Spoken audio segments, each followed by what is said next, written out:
Hi guys, welcome to another devotional with Dad. This is a challenging one this morning. As you can see, I'm still in Matthew, so I've been reading through that and just slow reading. Sometimes it's important to slow down and just study the Bible, and I've been challenged to study Jesus. And so this is why I'm not getting far in a whatever period of time, but that's okay, because I'd rather hear one word from God than 1,000 from man.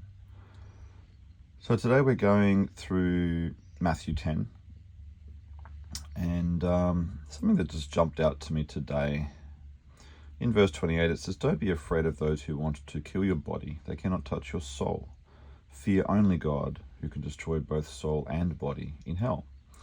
And he goes to say, "What is the price of 2 sparrows? 1 copper coin? But not a single sparrow can fall to the ground without," and yet another page turn, "without your Father knowing it. And the very hairs on your head are numbered. So don't be afraid. You are more valuable to God than a whole flock of sparrows." Now, it suggests here that sparrows are fairly, let's use the word, worthless. When he says it's just a copper coin, some people talk about comparing it to a fraction of a day's wage. But then he goes to say that actually they're priceless, because God is invested in them. But then he says you are so much more valuable to God than a whole flock of sparrows. That is how priceless you are to him. And this is not exactly what I want to drive home, but even so, you are priceless to God. If you think you are worthless and not worth much or not important, absolutely not. You are priceless. So much more. Based on the value that God has just established, or Jesus has just established, in the value of a sparrow. However, very next line, "Everyone who acknowledges me publicly here on earth, I will also acknowledge before my Father in heaven. But everyone who denies me here on earth, I will also deny before my Father in heaven." Wow.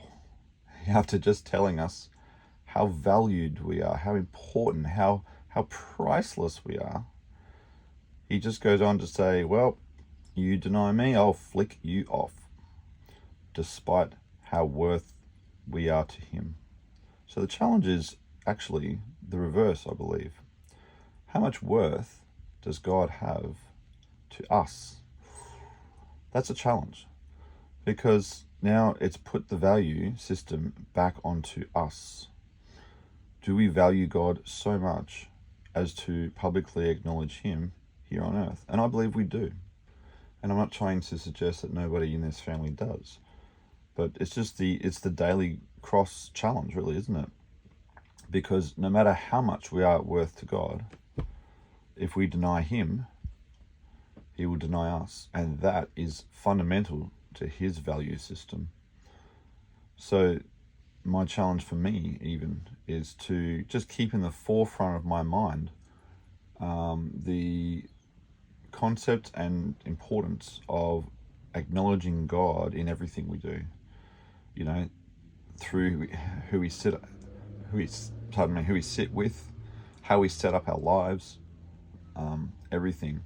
And when I say who we sit with, I was supposed to say the other one, how we set up our lives.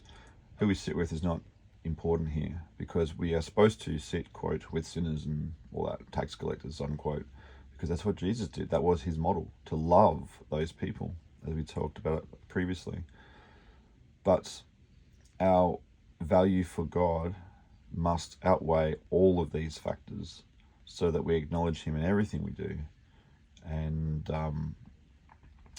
he is forefront, so that is how much value he has to us, because we are worth so much more than a sparrow, which he values incredibly. So just as a bit of a different angle to this verse, I've never thought of this before, and that's the purpose of these devotionals. What's the point of saying something that you know already? That's fruitless. It's good to be mindful and reminded of these things, but sometimes it's the different angle that gets you. When I say gets you, just challenges and makes you go, ooh, yeah, that's a good one. And this is important, chewing the cud, just thinking about meditating on God's word in the ways that he wants us to think about it for that particular day or for our given situation. Anyway, bless you guys. Love you so much. Catch you at the next one. Bye.